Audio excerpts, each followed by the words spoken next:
Not long to go now until Q School. Nearly 700 players looking to join the pro ranks on the PDC Tour.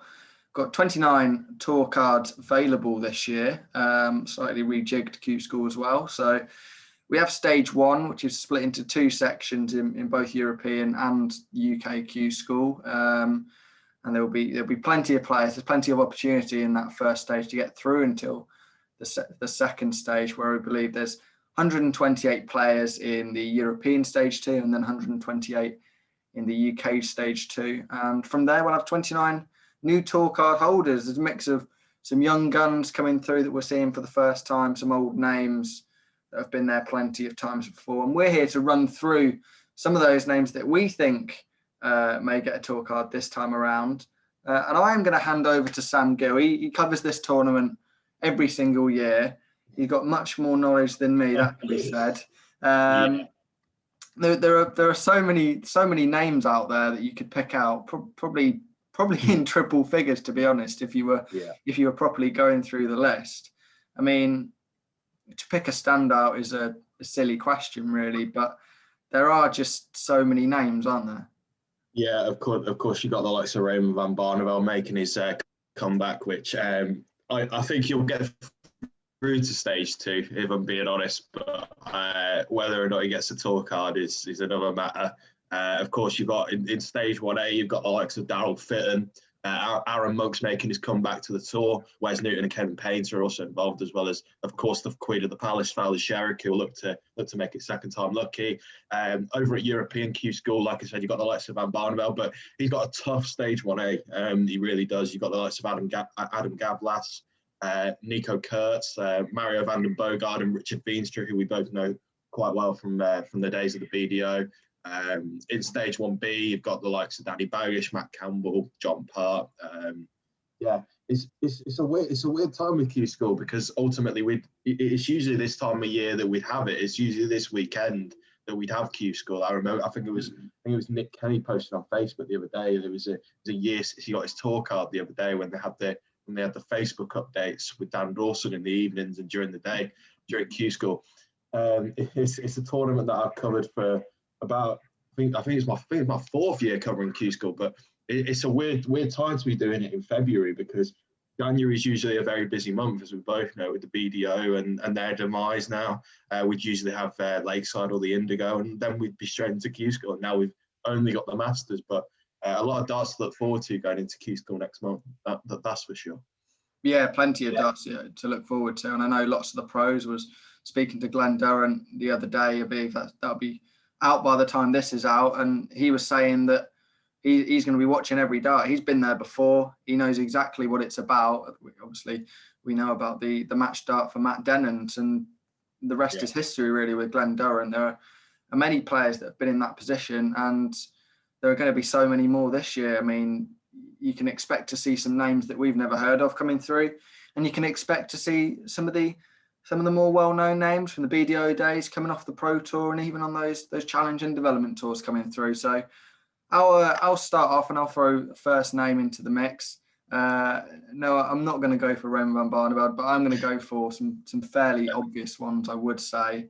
Those are Danny Baggish and Matt Campbell, two players that have had good runs in the World Championship. Matt Campbell looked excellent in his game against Scott Waite, probably one of the games of the tournament in this year's World Championships. And then Danny Baggish, now 2 years in a row where he's gone to the World Championship and produced not shock, but produced some good performances. And although I know he has been suffering with COVID, which will take a big hit, but he's still got a couple of weeks to prepare. If he gets on the board, you'd like to think he's probably in the top 3 or 5 players there, just in terms of their standard.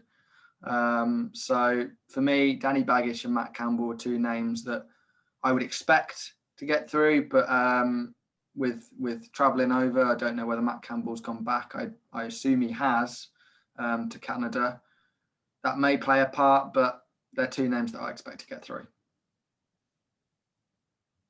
Yeah, but at the end of the day, you wouldn't have paid the money to enter it there if he didn't think he was going to be over it. Baggish, of course, you can't really foresee catching COVID. It was only he probably put his entry in a while ago, maybe even at World Championship time. They'll probably be touch and go in terms of whether or not he'll be coming over. But it's like I said before, you've got 181 players in stage 1B of UK Q School, and it's by far the weak. Correct me if I'm wrong, people in the comments, but it's by far the weaker stage in terms of UK Q School. You've got probably Danny Baggish, Matt Campbell, like I said, three-time world champion John Parr, and then you've got in terms of other players, you've got the likes of Dudbridge, Jenkins, Andy Jenkins, that is. He's been playing quite well in the Modus League during lockdown, and he's one of the main players, I'd say, who I definitely see getting through stage 1B. But yeah, I massively agree with those names. I think they're kind of the forerunners, barring of course your main names like Sir Fallon Sherricks, the Raymond van Barnevelds, that people think will get tour cards. I'll throw out a few names. Of course, Wayne Warren's one of them, current Mad World Champion and current BDO World Champion, if you still see it that way. I'd probably as well say the likes of Jared Cole, came so close last year and lost in the final to Nick Kenny. And then a name which I've spoken about before is Leonard Soldier Gates, a soft tip player who played on the World Series last year. He's a bit like Matt Campbell for me. Them two are very much CDC standouts. Gates, a bit like Campbell at times, has a tendency to throw 105 averages and then he'll go down to a 70. But it's all about match experience. And for me, if he can get onto the PDC tour and start applying his trade over here, it'll do his game a world of good. But a player proficient in both disciplines of darts, both steel tip and soft tip. Yeah, it's an interesting one with Gates. We don't really know how much darts he's played over the last 12 months. You'd like to think he'll be on the practice board and hammering the boards, whether that is soft tip or steel tip, we don't know. But in terms of actual competition, there hasn't been a whole lot over there in the CDC tour and the North American circuit. So for a player like Leonard Gates, he may be coming a little bit cold, which will make a big difference, especially with the sheer volume of games that you've got to play to get a tour card at Q School. But you mentioned Jared Cole there, and there are plenty of youngsters involved in this year's Q School that could really upset the odds. Jared Cole wouldn't be upsetting the odds at all if he was to get a tour card. Of course, he's been there before. I know he's probably one of the most successful JDC players of all time. He's won development tours. He's been in the top 8, I believe, of the Challenge Tour. He's a quality player, and he's a player that's definitely going to be there in the coming years, if not this year. So Jared Cole, a name that I fully expect to be up there. And another name around the same age, 18-year-old Louis Williams. I interviewed him in the build-up, and in terms of what he's done this year, he's probably played more good darts than some professionals, to be honest. He's played an awful lot of online darts, whether that's just knockout tournaments. He's played in the Target Elite League. He wasn't a Target player at the time. Of course, he is now. And he actually won that, I believe. Or did he lose to Keen Barry in the final? I'm not sure on that one, but either way, he reached the final. And he threw some superb averages. And in the UK Open as well, he beat Jose de Souza, who's now a Grand Slam champion. So for me, Louis Williams, Jared Cole, and even Keelan Kay, you can probably throw into that mix. He's maybe not quite got the TV experience or the Pro Tour experience of those two, but definitely another name I see producing some shocks. Yeah, no. In terms of Jared Cole, I can't believe he's not through to the final stage in terms of his development and Challenge Tour form. So a lot of the players in that final stage deserve to be there ultimately, and the names we expect, the likes of Richie Burnett, Jim Williams, Scott Mitchell, of course your former tour card holders as well. But yeah, I would have expected Jared Cole to be there because he's a big star on the development tour. But when you were speaking about Leonard Gates coming over, of course he has that few days to ultimately get his arm in and get a good run together, as opposed to some players who, and I ended up speaking to Adrian Gray a few weeks ago, and he kind of said that it's good and bad in terms of whether or not you're in that final stage automatically, because ultimately all these other players are going to be playing, especially if you're in stage 1B, because in stage 1A, you're gonna go home for a few days before you actually come back for the final stage, compared to stage 1B when you'll have that match practice for a few days before going through to the final stage. So you can look at it that they'll either be cold or they'll be really fresh going into that and ready to attack it. But I think we'll end up seeing, depending on who gets through that final stage, out of those players, those former tour card holders and challenge tour players and development tour, who as well has been practicing over the past few months when there's been no darts, and he's been putting the work in on the practice board, because it's always evident at Q School. Yeah, it definitely is evident at Q School. I mean, I'm just looking at the 32 the players exempt from stage 1 going straight into stage 2 in the UK Q School. And some of the names that jump out for me, I mean, you mentioned Richie Burnett there. He's played on the Pro Tour a lot this season already. And I'd love to say he's got enough to get through, and I think he probably will. I mean, you look down the list, there's a few that have dropped out of this year's. Adrian Gray, you mentioned, is very experienced. A name that I'd expect to see get through. Scott Mitchell, I mean, he's played, forgive me if I'm wrong, I think he's probably played every Pro Tour this year. Could be wrong. Yeah, every Pro Tour, yeah. Yeah, so I mean, he's not a tour card holder, but I mean, he was essentially that last year. So I'd expect him to get through. He's always been very proficient on the floor. So for me, it was a surprise he didn't make it the year before. So hopefully he's been on the practice board, and we'll see him get through this year. And just the final name I'll pick out of that bunch is Jamie Lewis. I maybe wouldn't have said that 3 or 4 months ago, especially after that Euro Tour performance where he didn't look like himself at all. But after what we saw in the World Championship and what we saw in the last chance qualifier at the World Championship, Jamie Lewis looks to be throwing much better darts. And the fact that he hasn't got to go through that first stage, I think gives him a huge advantage. And he seems to be enjoying it again. So if he can continue finding the amount of 180s he was finding in the Worlds, then Jamie Lewis is a good pick for me. Oh yeah, definitely. I think as well, if you look at, of course, playing in that World Championship qualifier, albeit a lot less players, there was quite a truncated field who were there at the World Championship qualifier. I definitely say somebody like Lewis has to be in the conversation. But for me, ultimately, and it's what a lot of people don't do with Q School. They kind of look at your big names, your Raymond van Barneveld, your Fallon Sherricks. Even in the past one, we've had the likes of Tony O'Shea going to Q School for the first time, and Daryl Fitton when he was injured. People look at names instead of who will actually get through Q School.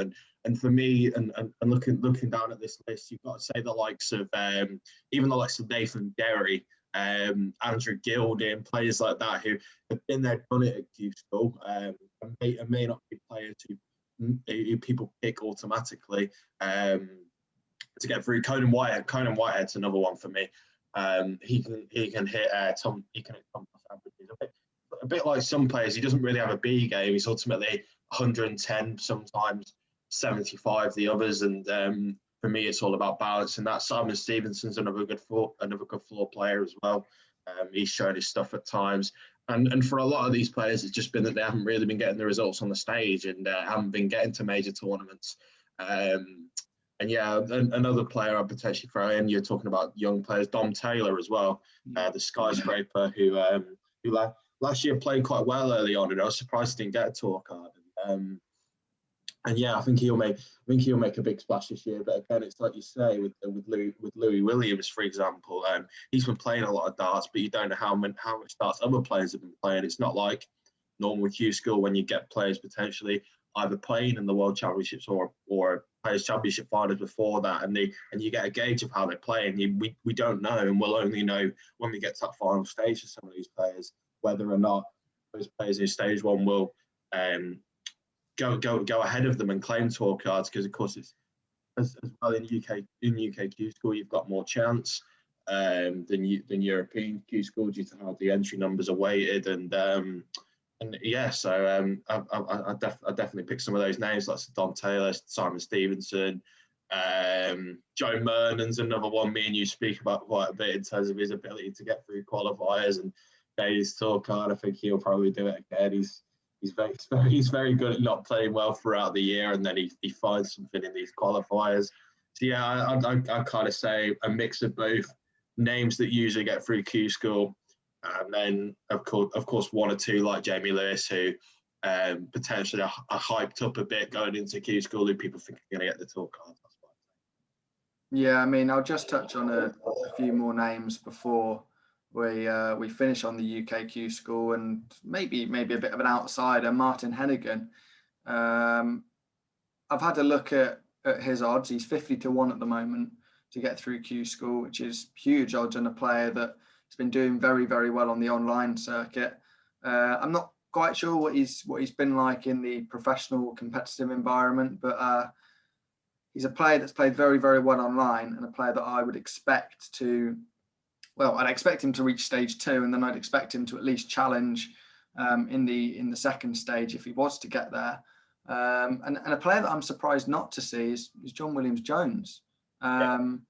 He's not on the list, and I couldn't quite believe that, to be honest. Yeah. I was just checking it, to be fair. I was typing his name in and I couldn't find it because I was gonna mention it next up. He's a player who's kind of come to the fore during lockdown as being brilliant, and I'm kind of surprised he's not going to go to Q School, especially with the amount of Welshmen currently on tour, the likes of Nick Kenny, of course Gavin Price just winning the world title. He could have become the next Welsh star, but ultimately it seems like he's not able to this year.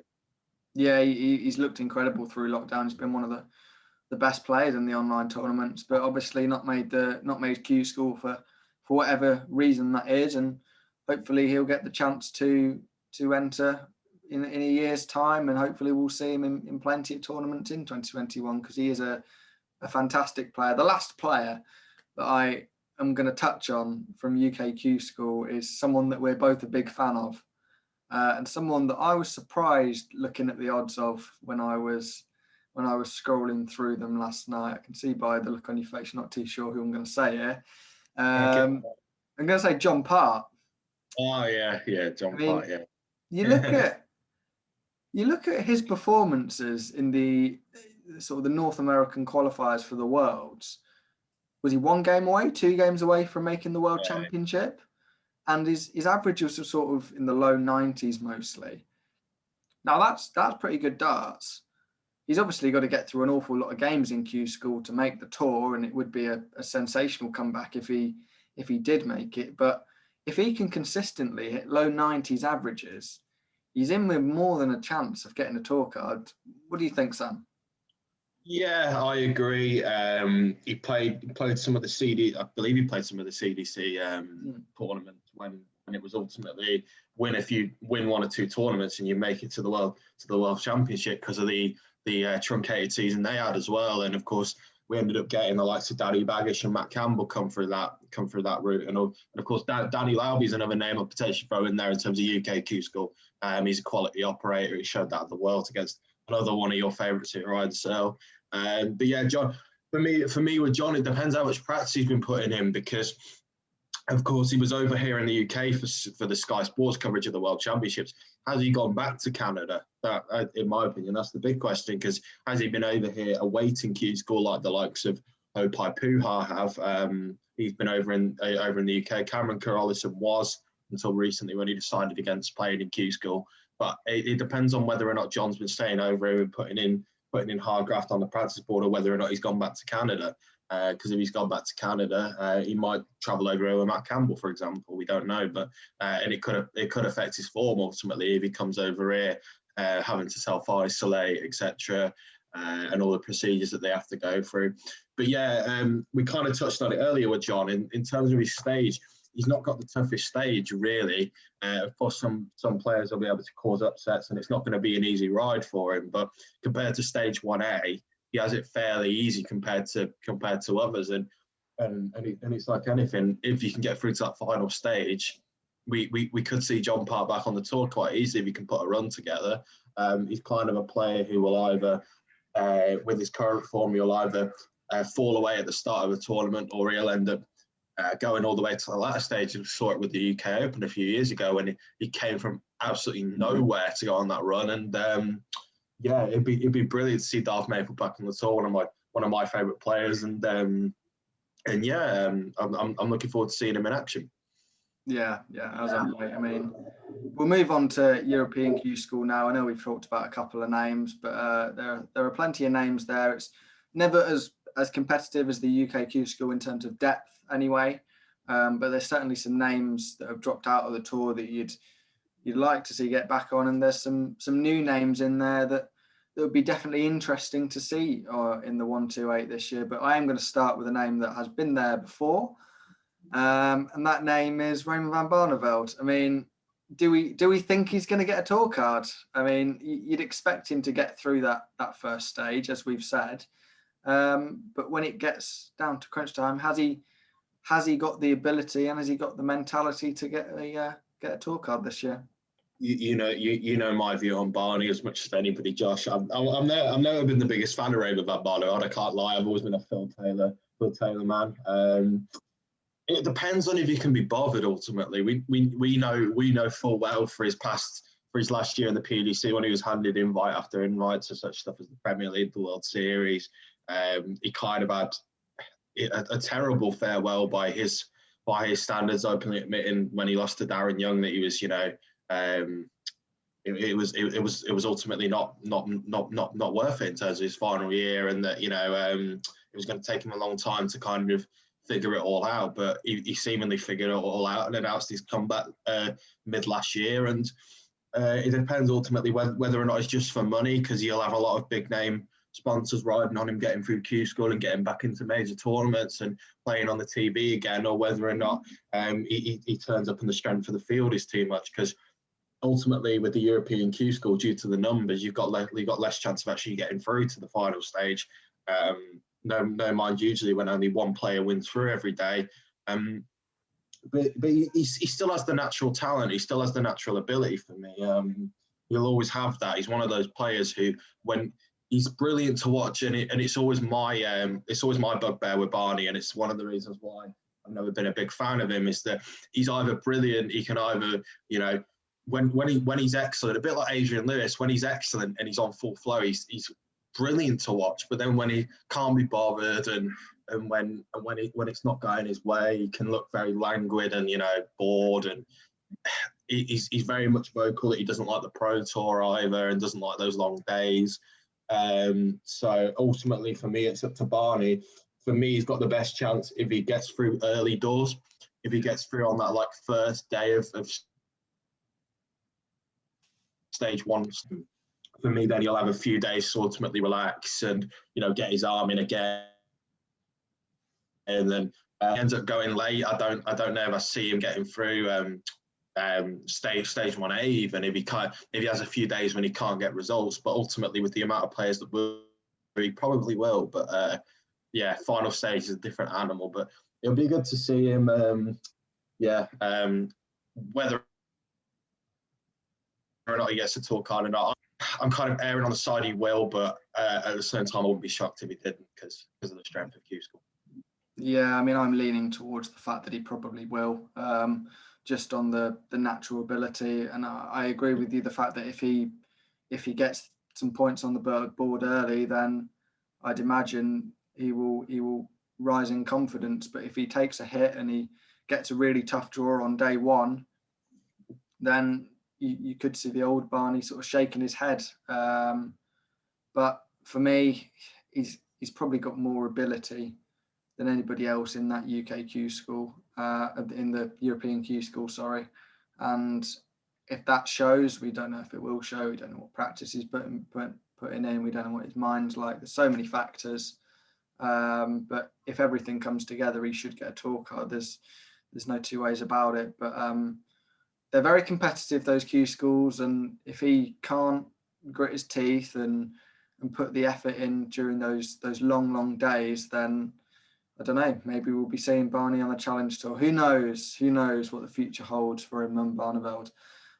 Some more names to pick out on the European Q School. Let me just have a little scroll. I mean, some of the more obvious ones. Richard Veenstra's been up there and done it before. Well, not done it before in terms of Q School, but he's won big tournaments before. Nico Kurtz is a man that you'd 100% expect to get a tour card. He's a very, very gifted player. And then you've got players like Daniel de Carter, Kenny Nayans.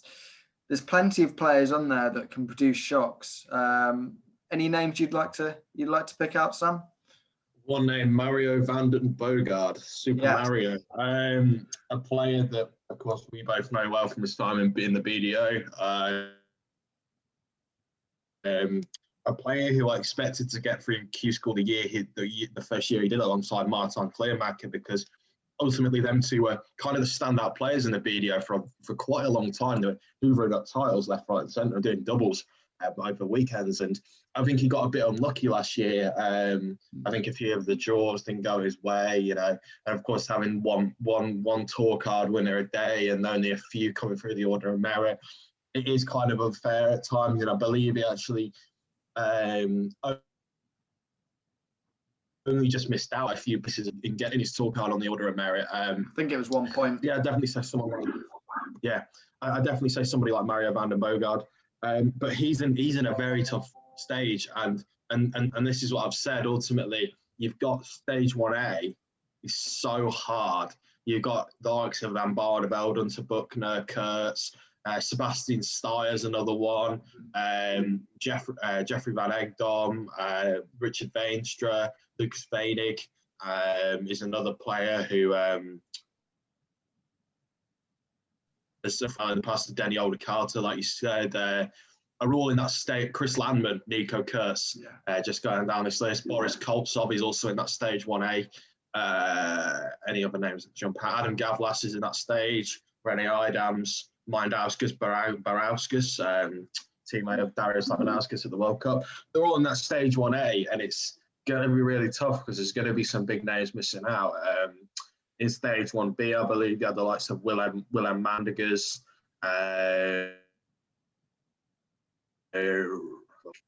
That's a Gary Mawson. He's also in there as well. Rusty Jake Rodriguez.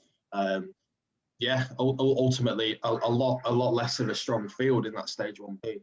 Same with the UK. So as much as we say like Vanden Bogard, Veenstra, Kurtz will get through onto Buchner, there's only a limited amount of spots, and I see a few big names missing out looking at those Q School lists. And